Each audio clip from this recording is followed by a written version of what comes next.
চেষ্টা করব। আপনারা জানেন যে আমরা অর্থনীতির কতগুলো মৌলিক প্রিন্সিপালের মধ্যে একটা হচ্ছে যে tax is a necessary harm. কর হচ্ছে একটা মানে আমরা ইসলামের অন্য আরেকটি বিধানের সাথে আমি এটাকে মাঝে মাঝে তুলনা করি, সেটা হচ্ছে তালাক বা ডিভোর্স। ইসলামের বৈধ কাজগুলোর মধ্যে বলা হচ্ছে এটা হচ্ছে সবচেয়ে নির্দিষ্ট। আমি মনে করি এই কর ট্যাক্স হচ্ছে আপনার ওই নেসেসিটি যেটা আপনি এনজয় করেন না, যেমন ডাক্তারের কাছে ভিজিট অথবা কোনো কিছু মানে কেউ ধরুন আপনার একটা প্রিয় মানুষ বা প্রিয় অ্যাসেট এটা নষ্ট হয়ে গেছে, এটা প্রিয় বিড়াল বা সে মারা যাওয়ার পর তাকে দাফন করার জন্য যে কষ্ট নিয়ে তারপরেও যেহেতু নেসেসিটি আপনি সেই মৃতদেহ নিয়ে বাস করতে পারবেন না। তো এরকমই ট্যাক্স কিন্তু মানে আমেরিকায় বলা হয় যে জীবনের দুটা ট্রুথের মধ্যে একটা হচ্ছে মৃত্যু আর একটা হচ্ছে ট্যাক্স। এটা কিন্তু অত্যন্ত আমাদের দেশে যেভাবে আমি শুরুই করতে চাই এইভাবে যে ট্যাক্সকে এবং বড় বাজেটকে যেভাবে গ্লোরিফাই করা হয়, যে বাংলাদেশের অর্থনীতি আমরা চাইলে 10 লক্ষ কোটি টাকা আদায় করতে পারি, 20 লক্ষ কোটি টাকা আদায় করতে পারি, এটা সহজ ব্যাপার। আপনি হয়তো 50 লক্ষ কোটি টাকা আদায় করতে পারবেন যদি সবার কাছ থেকে তার সমস্ত সম্পদ কেড়ে নেন। কিন্তু এখানে সেলিব্রেট করার মতো গৌরবের কিছু নেই।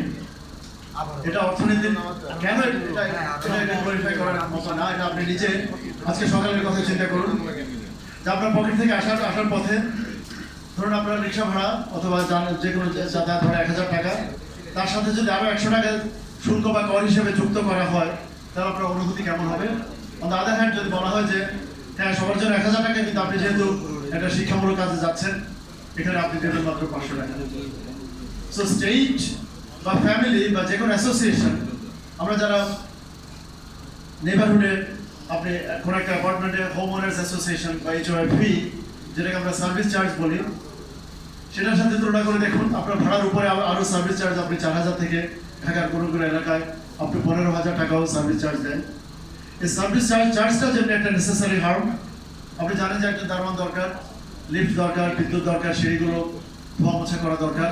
সেজন্য ন্যূনতম বা এফিসিয়েন্সির সাথে সেখানে কমন স্পেসে যদি কোনো ময়লা আবর্জনা পড়ে যায় সেটাকে পরিষ্কার করার জন্য যে কাজগুলো কোনো ইন্ডিভিজুয়াল ফ্ল্যাট ওনার বা ফ্ল্যাট রেসিডেন্ট করবে না বা করার কোনো ইনসেন্টিভ নেই, করবে হয়তো, আমরা অনেকে রাস্তা ঝাড়ু দেই কিন্তু করার প্রণোদনা নেই, আমরা একটু বলা যায় যে করলে হয়তো এটা চ্যারিটি। সেই কাজগুলো করার জন্য যৌথভাবে আপনারা অন্য কাউকে দায়িত্ব দেবেন। এবং এখানে অর্থনীতির আরেকটি নীতি এখানে এসে প্লে করে, সেটা হচ্ছে এজেন্সি প্রবলেম। সেটা হলো আপনার নিজের কাজ যখনই আপনি আরেকজনকে দেবেন সে আপনার চেয়ে বেশি ব্যয়বহুল পদ্ধতিতে করবে। সো তাকে মনিটর করতে হয়, তাকে নিয়ন্ত্রণ করতে হয়, তাকে জবাবদিহির আওতায় আনতে হয়। এগুলো অত্যন্ত মানে ন্যাচারাল এবং লজিক্যাল ইকোনমিক বা সাইকোলজিক্যাল প্রিন্সিপলস। এখন রাষ্ট্র ট্যাক্স করার জন্য যে অধিকারটা রাষ্ট্র পায়, যে কোর্সিভ পাওয়ার, সে অধিকারটা তার জন্ম নেয় বিকজ অফ সোশ্যাল কন্ট্রাক্ট, যে আমরা একটা রাষ্ট্রের অধিবাসী। কিন্তু আমরা এটা জেলখানার কয়েদি না, আমরা প্রজা না। এখানে রাষ্ট্রের যারা নাগরিক, যার মধ্যে রাষ্ট্রপতি, প্রধানমন্ত্রী সবাই মিলেই কিন্তু রাষ্ট্রের নাগরিক। সবাই মিলে একটা সম্মতিতে এসেছি যে আমাদের এমন কিছু কাজ আছে যেটা রাষ্ট্রের ইন্ডিভিজুয়াল বা প্রাইভেট সিটিজেন্স করবে না বা করার ইনসেন্টিভ পাবে না। যেমন ধরুন আপনার এলাকায় যখন চোর পড়ে, ডাকাত পড়ে, আগুন লাগে, ফায়ার সার্ভিস, অনেকে হয়তো গ্রামে আমরা দেখেছি বালতিতে করে, এবার অনেক জায়গায় আগুন নেভাতে গিয়ে নিজের জীবন মানে আত্মত্যাগ করে।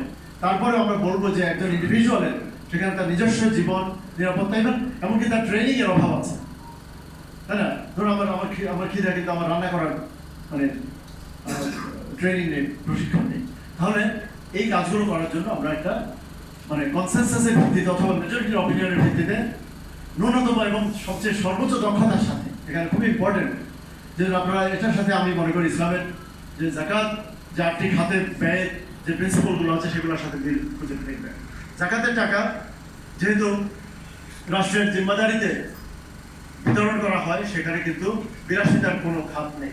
আপনি দেখবেন যে জাকাতের টাকা দিয়ে আপনি এমনকি হজে যাওয়ার কোনো অনুমতি নেই। জাকাতের টাকা দিয়ে আপনি কোনো ধরনের বিলাসদ্রব্য, কোনো এগুলো কেনার কোনো উপায় নেই। এটা এটিএমের হক, স্কিমের হক।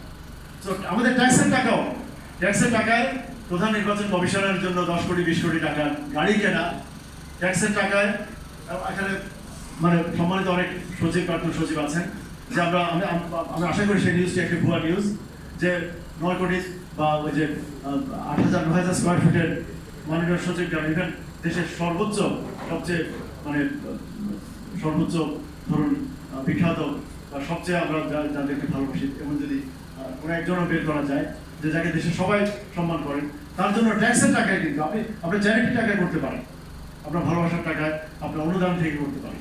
কারণ ট্যাক্স হচ্ছে একটা জোর করে আদায় করা একটা ওই যে হোম ওনার্স অ্যাসোসিয়েশন ফি, সেখানে আপনি নিশ্চয়ই যাবেন না। অফকোর্স আপনি যাবেন আপনার নিরাপত্তায় যে বাহিনী নিয়োজিত, আপনার ডিফেন্স, আপনার সীমান্ত যারা পাহারা দিচ্ছেন, আপনার ওই যে বললাম যে দুস্থকে যে সেবা দিচ্ছেন, আপনার দরিদ্রকে যে পড়াচ্ছেন, আপনার পুত্রকন্যা তাদের শিক্ষা, চিকিৎসা, অন্ন, বস্ত্র, বাসস্থান ইত্যাদির জন্য, বা যে হোমলেস, যে গৃহহীন, যে চোখে দেখতে পারে তাকে যে আলো দিচ্ছে, তার জন্য সে একটা ডিসেন্ট লিভিং, সে অনেক ক্ষেত্রে আমাদের চেয়ে ভালো থাকুক এটা আমরা চাই। যেমন আমার বাচ্চাকে যিনি পড়ান তিনি আমার চেয়ে সুস্থ থাকুন, আমার চেয়ে ভালো থাকুন, আমার চেয়ে ফিট, আমার চেয়ে হ্যাপি থাকুন, কারণ সে ভালো থাকলে আমার কন্যা, আমার আমার আমার শিশু তার পড়াশোনা ভালো হবে। আমাদের ডাক্তাররা হ্যাপি থাকলে, আমাদের নার্সরা হ্যাপি থাকলে, আমাদের যিনি রান্না করেন সে বাবুর্চি তারা হ্যাপি থাকলে তা আমাদের জন্য ভালো সার্ভিস দেবেন। কিন্তু